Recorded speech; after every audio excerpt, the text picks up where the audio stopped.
Hello, and welcome to Sounds Heal Podcast. I am your host, Natalie Brown, and thank you so much for joining me as we continue to explore the fields of sound healing, sound therapy, and generally the use of sound for health and wellness. Today, we have with us Christine Stevens, and we explore the drum, science of drumming, spirituality, and personal practice using the drum, where the drum fits within sound healing, both working one-on-one with people and in groups or sound baths. Christine shares protocols and diagnostic ways that she's used the drum, and we hear more about her path, her journey, and what she's hoping for the future of sound healing and humanity. She also shares with us some drumming. She plays the drum, she uses her voice, and leaves us with a beautiful flute experience. This podcast is sponsored by the Om Shop and Spa, located in Sarasota, Florida, or online at theomshop.com. They have the country's largest showroom of vibrational tools, custom instruments, and if you're able to make it there in person, a luxury spa as well. They really are very helpful if you are looking for something particular or would like some advice about how to up-level your sound healing practitioner tools. Thank you so much to the Om Shop for your sponsorship. And thank you all for your support in listening to this podcast. Please enjoy this episode with Christine Stevens. Right, welcome in, Christine Stevens. It is so wonderful to have you on this podcast. Thanks for being here. Thank you for having me. I just like to interview you. Well, we can do, know we you can better. do that as well. We can go back and forth, but I would love to look into the science of drumming. You know, a lot of people know about your drumming wisdom, your Native American flute wisdom as well. But let's go into science first. What is the science of drumming? Well, first, let me play my drum and just begin by honoring this interview, this moment together we're having, and everybody who's listening. I'm here in Sedona, Arizona, honoring the native land of the Yavapai people. Hopi has been here, Apache has been here, and feeling, because this was a place of ceremony, to take a moment to honor Native people and land. And we're on the verge of Earth Day, so it's nice to think of the drum. One of the gifts of the drum is grounding and connecting us to the earth. So I just would like to begin with a heartbeat.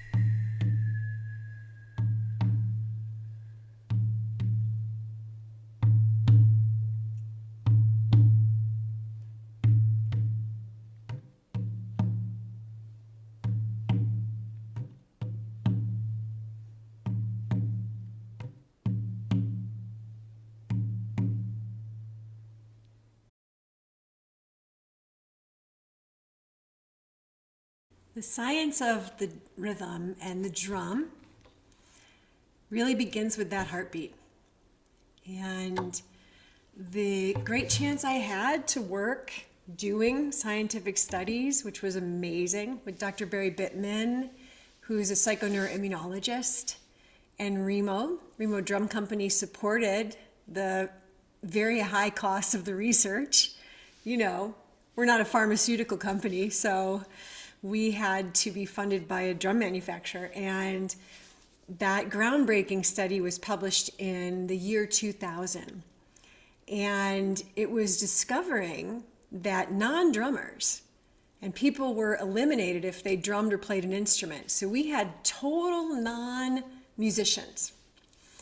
And this was in Pennsylvania, not like Chicago or New York or LA. These are kind of salt of the earth people in Pennsylvania.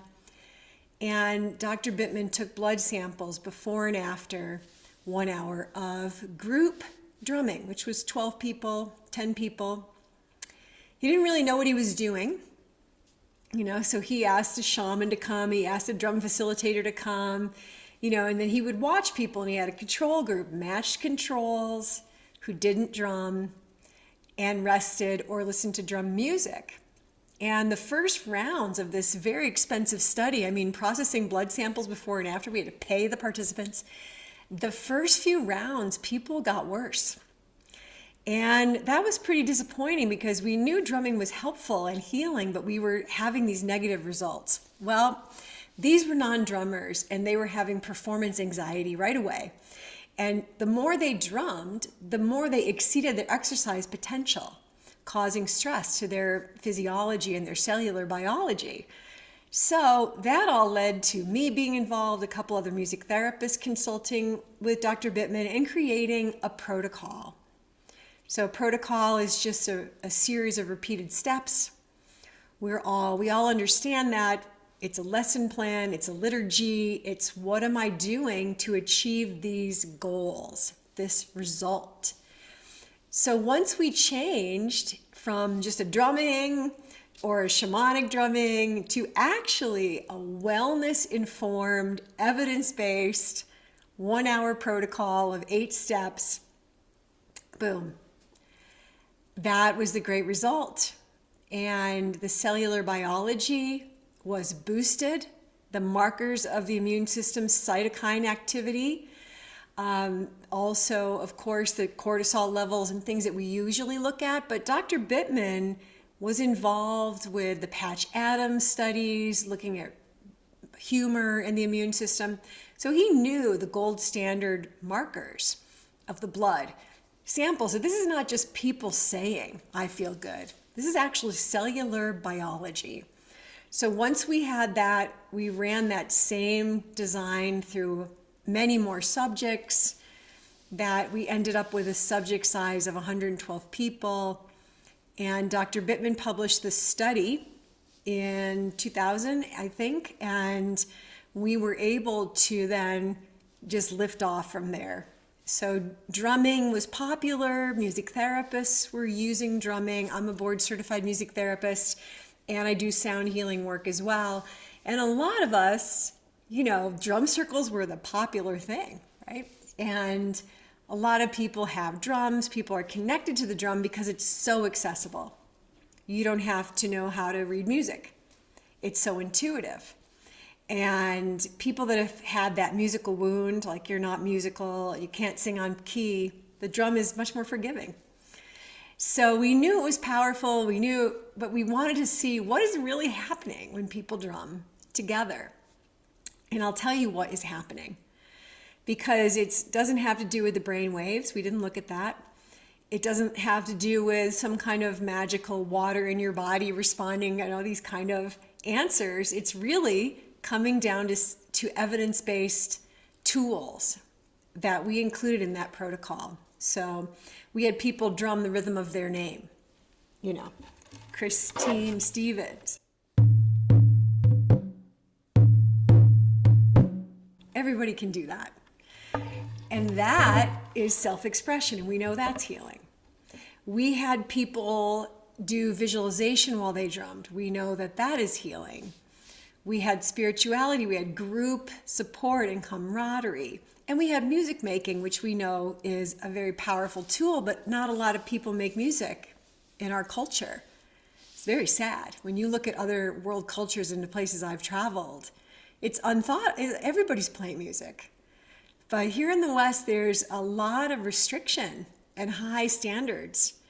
And so it cuts people out of being creative. So just making music, not just listening, but making music is in of itself a big healing factor of the study. And laughter. We included an icebreaker that got everybody to laugh. And I do it on Zoom. I have people, I give them 1 minute to go find a found sound instrument from the kitchen or office or your closet. and come back in 1 minute, and I turn on a play along track and people are, making crazy sounds and everyone's laughing, and we found that we had to break the ice.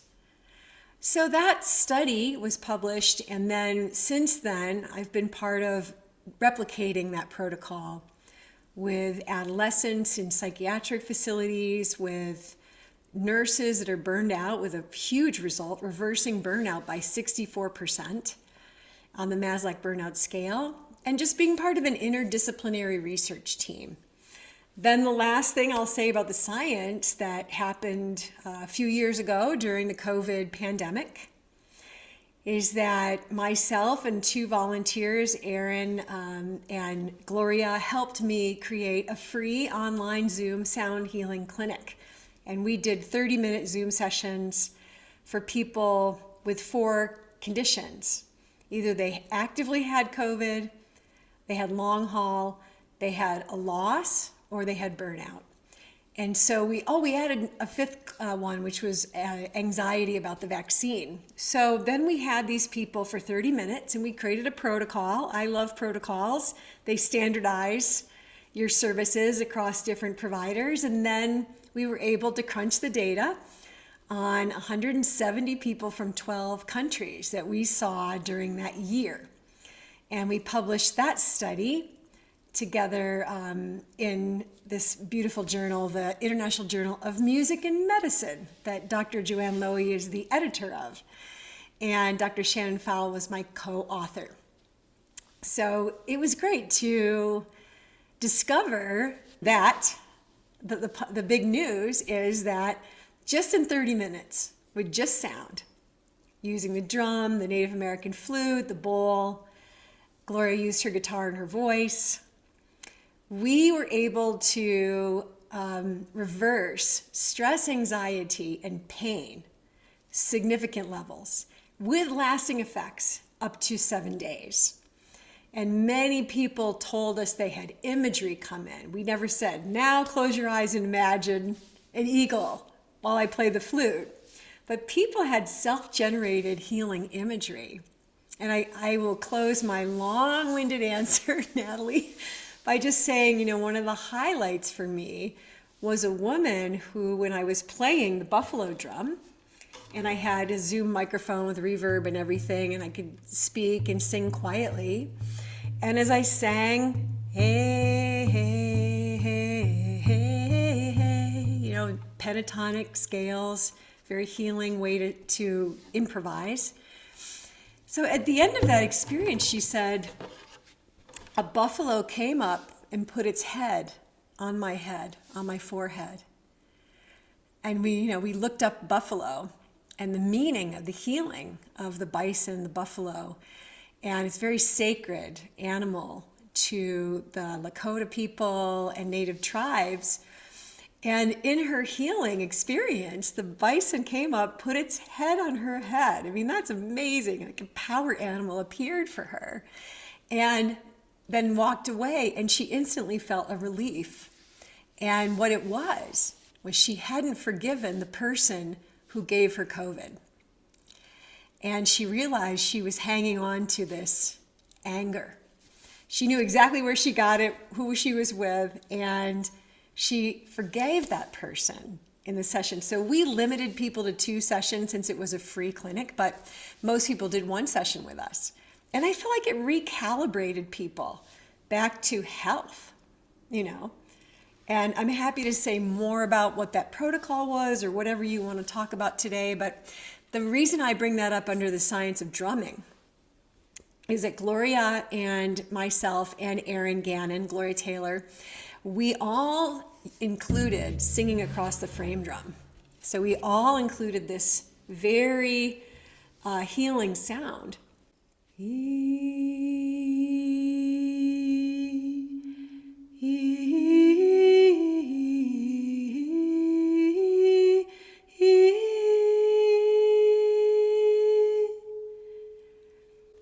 That kind of beautiful sound. And we all included the drum with the buffalo drum, and I used the djembe and a healing chant. And we asked people what was the most significant sound or instrument for you. And the number one after all of them was the drum. And I really was surprised. I thought the bowls or the monochord, and I think what it is that the drum helped people modulate their energy. People who had long haul, we played more upbeat rhythm. And I think it provided that entrainment of the cells. And the third thing is we always included a chant at the end our sessions with a chant. And I think the drum beat really helps if you're able to, play the drum and sing at the same time, which is a skill. But if we can do that, we ended with, when I breathe in peace. When I breathe out love. And I'm not a great singer or anything, but I do have a microphone with reverb on the Zoom setting. So I sound better. But anyway, it was a very powerful experience for me. It built my sonic intuition. And just to see that we can be effective in 30 minutes on Zoom, because people just couldn't tolerate longer time periods. And then we could go into people's homes, people that were really hurting. The long haul cases were heartbreaking, and really make a significant impact. And kind of the end of that is that I did get COVID at the end of that study period. And 3 people who had come to our clinic offered sessions for me. And it was helpful. I got to really feel what we had done and what an impact we had had on people. I was like, wow, that really helped me. So that's my very long answer to say, what's the science of drumming? It's also to say indigenous cultures have practiced the science of drumming and healing since shamans. And since even before that, with women in pagan cultures drumming in the Temple of the Moon in Sumeria. So there's such a history of the drum that I hope that it continues to keep a foothold in serving humanity in these sound healing applications. Absolutely, right. There's such a ancient wisdom and tradition and practices, and it's like science is catching up perhaps to what's been known for so long. And yeah, what a beautiful offering and impact during the pandemic period. I can imagine just so important for the people that were involved, and just great to have that connection when you're going through that with others. So Yes, thank you because for people sharing were that. isolated. You're right. That whole Right. social isolation. And Yeah. that was the complicated bereavement, is people never got to see their loved ones before they transitioned. So we did a lot of work with that situation. Yeah. And I love that you included, we're talking about science, but there were aspects that were about self-expression, fun, intuition, right? Science and protocols, they don't need to take that out of anything. No, And absolutely. right? Right, yeah. Yeah. And I don't know if this is along the same lines. I've heard you talk about a rhythm diagnostic that you've created before. Was this a protocol that you created as well? And could you Yep. let us know a little bit about that? Yeah. Well, but I just want to go back to your comment, because it's so significant comment, that a protocol does not mean you can't say, first we're going to pray in, right? I mean, a protocol begins before the protocol, begins before the session. Just holding my drum, taking a moment, and like infusing my drum with my healing intention. And I think that was really important for me, to show up a little early, sit, prepare. These were strangers, I had people from all over the place with different conditions, and just prepare myself to serve. And yes. But your question was good, because what happened with the rhythm diagnostic, and I can show you it because it's more like a show thing. That's a real good use for the djembe. I basically discovered in that year that there's 4 drums I use for healing. The buffalo drum, the frame drum, I use the 22-inch tunable Cooperman, the ocean drum, and the djembe. And sometimes on the Zoom, I play the djembe like this style so that it sounds a little bit better, or you can play it this way. But this drum was really good for the diagnostic. And I'll show you what you do is you hold still for the first minute while the drum beat plays. And what happens is we override the tendency to go, tap our feet. And by holding still, the rhythm comes, they say, the rhythm comes to your body where you most need it. And that's the diagnostic, is every individual needs the rhythm in a different place, right? So the diagnostic piece is you discovering, oh, my body. I started doing this for people with COVID. And they're like, wow, that's so weird. I felt it in my hip and I just had hip surgery last year and I hadn't thought of that, and these kind of comments. So I'll just show you just for a minute, hold still and resist the temptation to go, and in overriding that, you will notice where in your body you feel the rhythm, because rhythm is the medicine for the body.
And then we would say, if you choose, move your body where you feel it needs energy today. Subtle.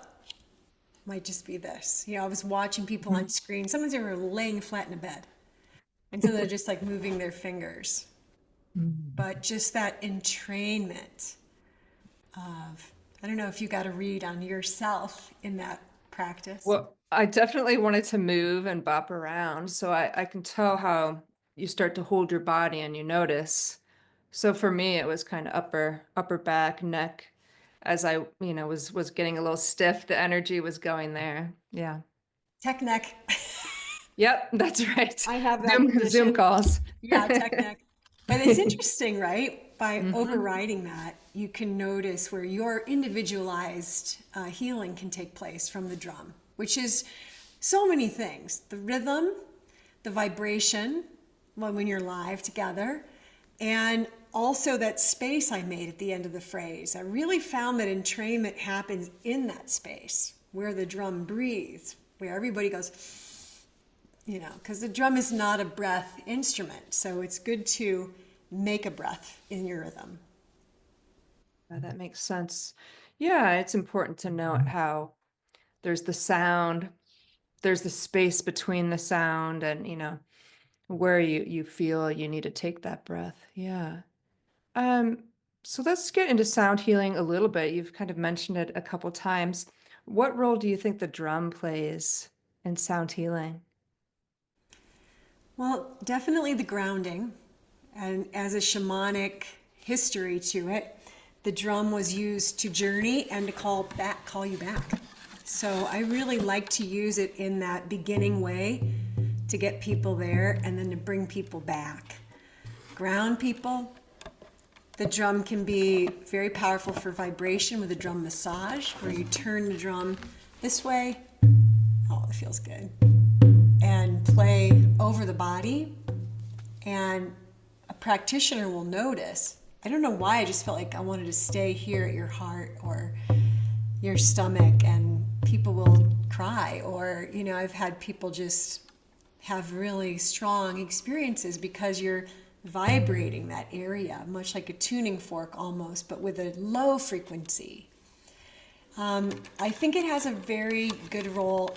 As I say, sound healing is two basic principles: entrainment and resonance.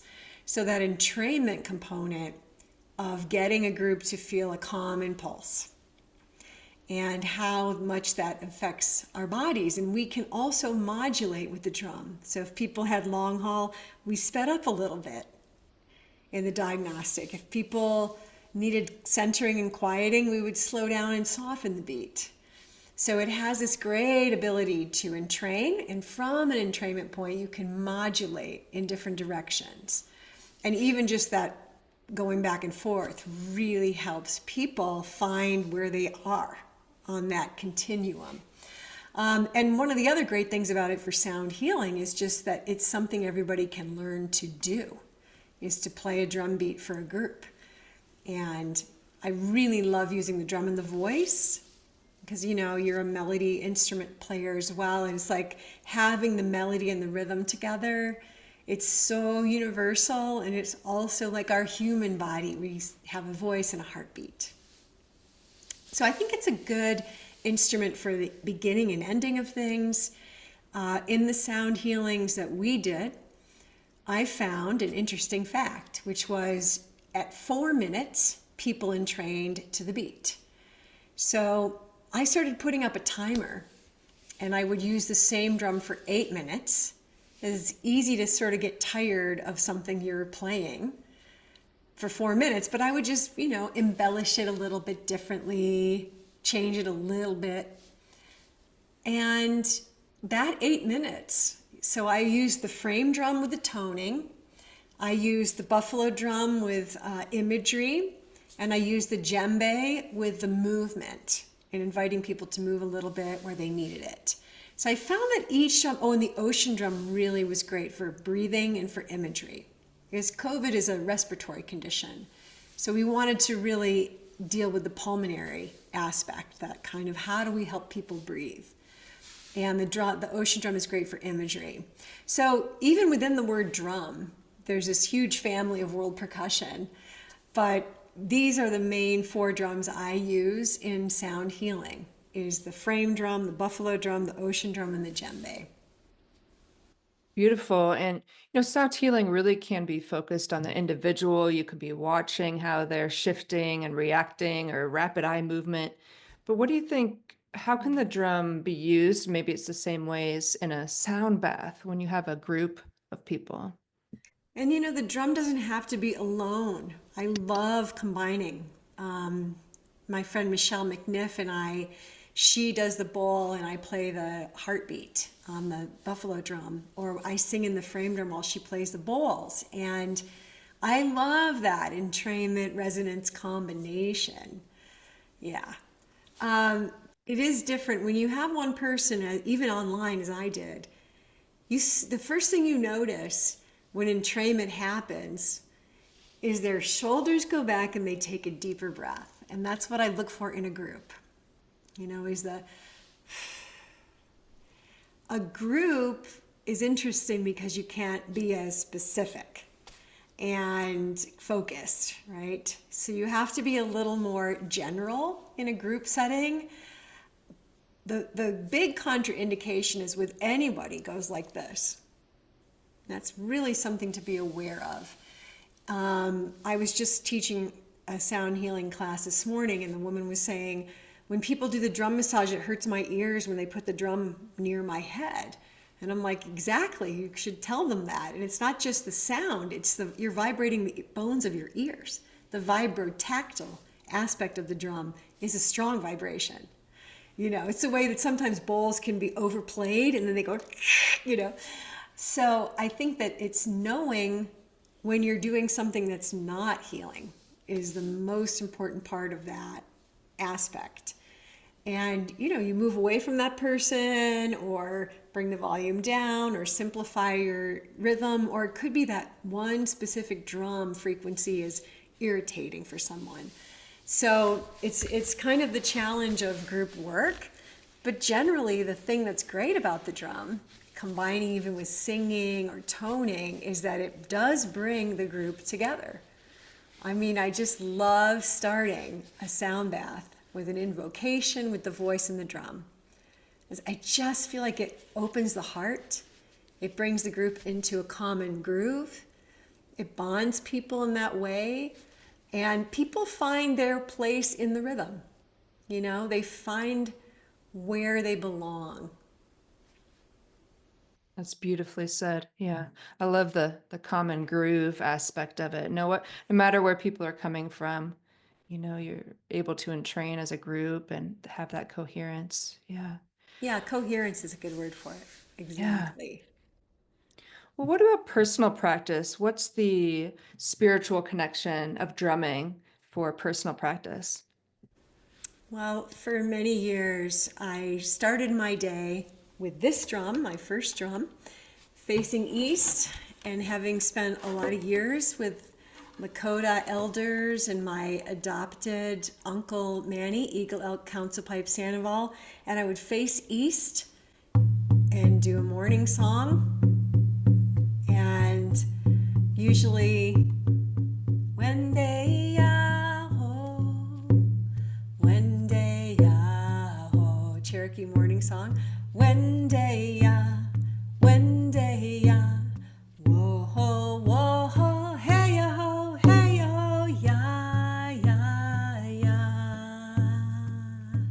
4 times for each direction. And that means I am of great spirit. And I would play my flute facing east to greet the day, and then turn to the sunset at night and offer gratitude for the day, my life, letting go things that I want to let go of. I must have done that for 8 years. That was just my practice with the drum. And it's funny that we say I'm practicing music, but I think music is the practice, you know?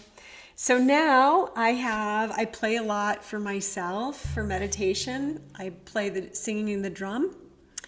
I have been learning different rhythms through our Global Rhythm Sangha, which has been so fun.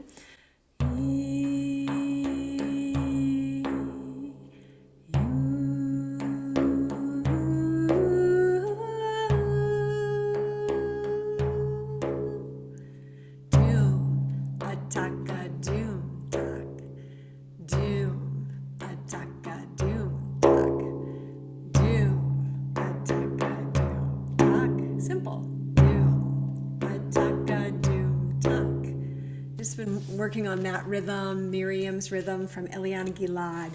So just playing gets me able to sit still. So I use music and sound healing in the sort of beginning. It's my preparation to be in silence, and then I use it to come out of that silence. And sometimes it's just to have fun, and I can't say enough about having sound healing friends to jam with. I mean, we just got together Saturday night in the full moon, lit a fire, and goofed off with flute and harmonium and frame drums and djembes and buffalo drums, and all these cool ideas arose from that. So I think that a spiritual practice is definitely alone, for me in the morning, in the evening. But I really like that about sound, is that it allows us to have community, collective, kirtan, and we're going to sing for Earth Day together, this group of friends and myself, and it just creates ceremony, which is an important part of the spiritual path. Or sweat lodge songs, that was a big part of my life, is singing Lakota's sweat lodge and Nipi ceremony songs, and I feel so grateful to have had that experience. I wasn't like looking for a Native American teacher at all. I just really fell into this experience from the Women's Way long dance ceremony from Connor Sauer that I was attending. And then I thought, I want to find more of this where I live. And it led me to a 38th generation Lakota medicine man who happened to be teaching in Southern California in LA. I mean, it was all very synchronistic. And that's when you know it's correct, when it happened in that way. And I was praying for someone to teach me about the healing power of the drum from a spiritual perspective. And I think that's how I found Uncle Manny, because he was a shaman for Sterling Men's Organization, for 20 some years. And one time, I'll just end with this little story. One time, Uncle Manny, who calls me Sunshine, called me and said, hey, we're taking the big drum down to Compton, and we're going to drum in a neighborhood that's had a lot of crime. Do you want to come? We're going to do a drum healing there. I said, well, yes. And the women don't play the powwow drum, but I stood behind and played a rattle, and they reported that a week later, less crime. It was definitely a community intervention of sound. Yeah, that's amazing our own curiosity or a rabbit hole that we go down, all of a sudden it's our path, it's our light, and you just come into it. Yeah, it's so beautiful. You kind of wonder, how did that happen? Like, that was really weird how I found you. And then you remember it was an intention you set. And sometimes it's a curiosity, and sometimes you're pissed off about something. And that anger or that frustration can lead to a really great practice, which I might talk just for a minute about shadow drumming, because that's up for me right now. And when I started shadow drumming, it was just because of the shootings. I was at Columbine High School a year after the shooting, helping them, healing with a drum circle. So I was very connected to this idea of gun violence and the huge and sad impact on everyone involved, the families, the teachers, the relatives, the school system of Columbine, etc. So when that shooting happened in Las Vegas, maybe 5 years ago, I was so angry. And I'm, a woman taught not to be loud and angry and hit things. And I just picked up my drum and just started playing. And then I finished and I went, oh, there's more. And I picked up the drum and went again. And it reminded me of that sweat lodge of 4 rounds for the 4 directions. I thought, oh, there's more.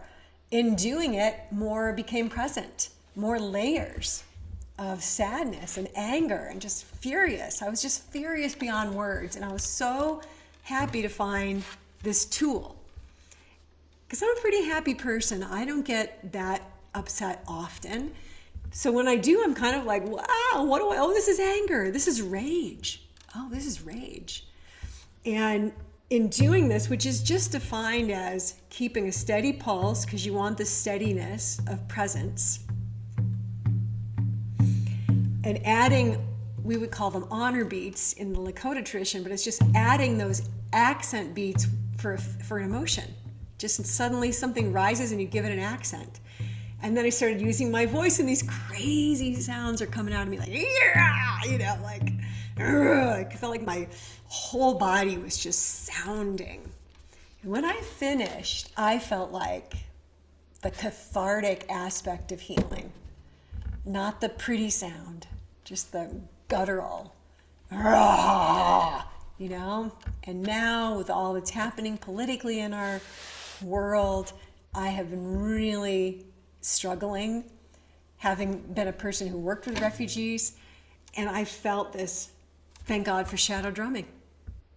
And I can't even remember why that name popped in. When I finished doing that practice, I thought that was like shadow drumming, and I went, oh, that is a good way to call it, And I teach it to people as these 3 steps: the preparation, the expression, and then the soothing.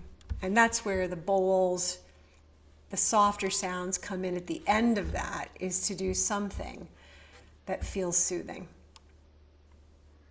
Because you don't want to end with bang, I did that day. But then I learned over time with groups, because you can do this in a group.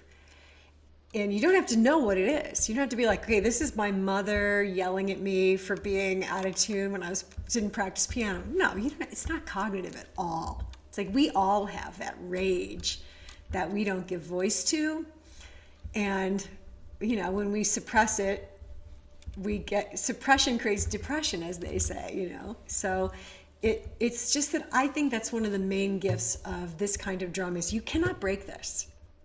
And it's not fragile. It's strong as animal hide. And I can really let go of stuff, even without the voice, just with the drum. And I noticed that I stood up in a powerful stance. I didn't want to be like, oh, please stop the gun violence. I was like, this has to end, you know. So I really feel like those are the keys to healing. It's like how I'm standing, what's my intention, and what's the expression of that. It wasn't enough to drum it. I had to go, rah, I had to roar. I had to roar. And it's a good practice to do, not only when you're facing something upsetting, but just in a general kind of way. So I guess that's kind of a personal practice for me. Absolutely. I'm so glad you shared that. I mean, the drum is so limitless, and perhaps people initially think of drums and drum circles and having fun and making your toes tap, or even the grounding aspects or how they can induce a trance. But it's such a good reminder of using the drum to shift how you feel. How do you feel right now? And whether maybe you're really fatigued. Okay, I'm going to play the drum this way to shift how I feel. But so important to use it with intention, with the energy you're putting behind it. You could absolutely release some of that energy that you're holding that feels heavy, that feels negative. Yeah, I'm so glad you shared that. Thank you. Well, let's bring it to the final area. And you talked about curiosity a couple times, which I really appreciate. What are you curious about right now in your work? Maybe something is coming forth in your own growth or learning or teaching.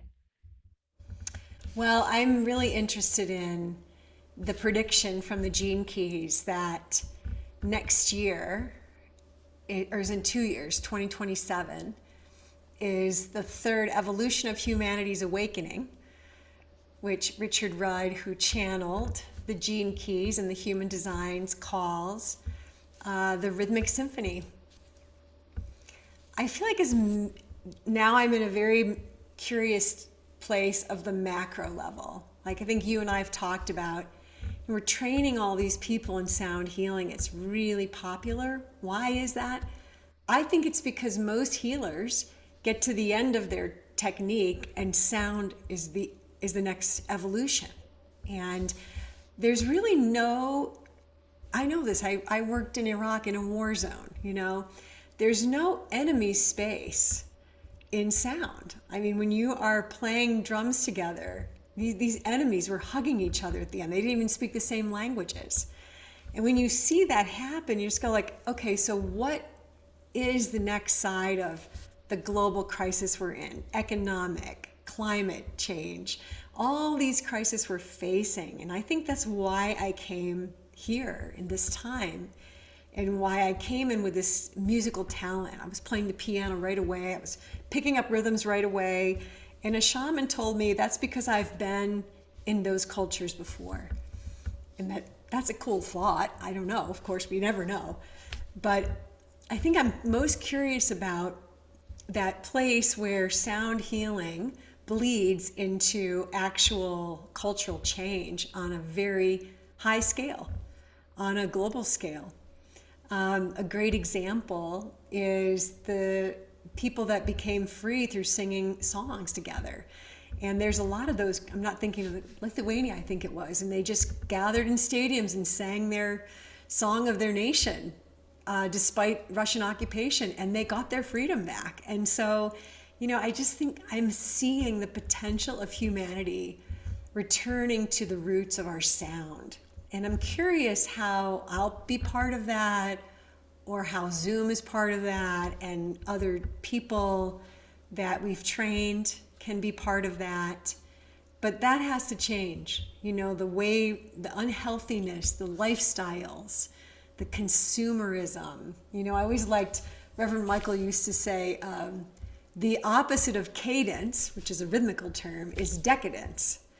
So it's nice to get back in the cadence of an existence on the planet that is full of love and harmony and beauty.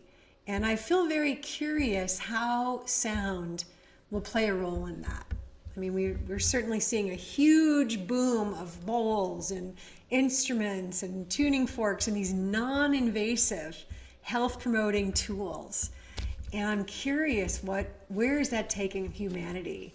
Because that is the interesting prediction, is 2 years from now, third stage of our evolution is coming, according to one prediction, which I don't want to sound superstitious, but I'm hopeful because more and more people are drumming. And Babatunde Olatunji said, when there's a drum in every home, there will be peace in the world. So I think that's my interest right now.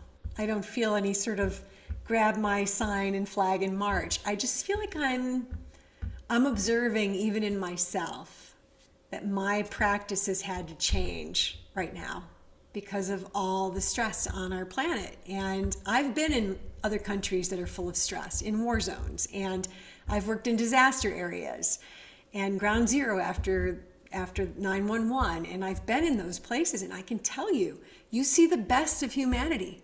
You see people loving better because their hearts have been cracked open.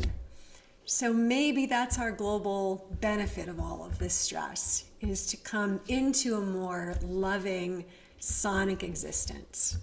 Inshallah.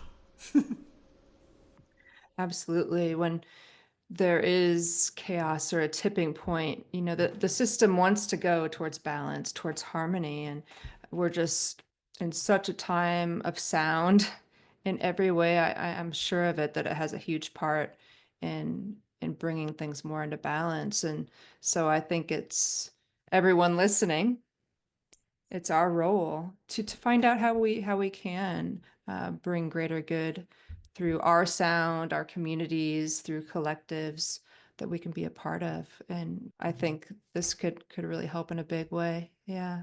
Thank you so much for sharing that, Christine. Yeah. Anything you want to leave us with? Any last thing? Maybe you have something coming up you want to share, or any last tip before we sign off? Yes, let me grab my flute. Yeah. Which is over here. This is the main flute that I used in the COVID study, which is made from a branch. It's called a branch flute. Stephen Rensick made for me in Canada. I'm a fan of his work. And this flute is in the key of E. And I played this the most, and I hope you can feel why. So I think I'll close with a flute prayer, which you make by putting the mouthpiece to your heart. Put your intentions into the flute. For all that that last part was a great question, and just that great conversation about sound and creating a world of more harmony and beauty and love would be good. Oh. And without thinking too much, you just put that intention into the flute. So, last thing that I showed people in the sound healing clinics on Zoom was to whoever's listening now, wherever you want energy to receive that sound energy, you can put it there. Either you put it your hand where you need it. People were doing this a lot during COVID that had headaches. Or you can just consciously direct the energy. But I did find in the study that it helped to invite people to just put their hand where they wanted to feel the sound energy healing. Well, you can direct it there. Okay, so for a flute prayer to end.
Thank you for tuning in to this episode of Sounds Heal Podcast, sponsored by the Om Shop and Spa.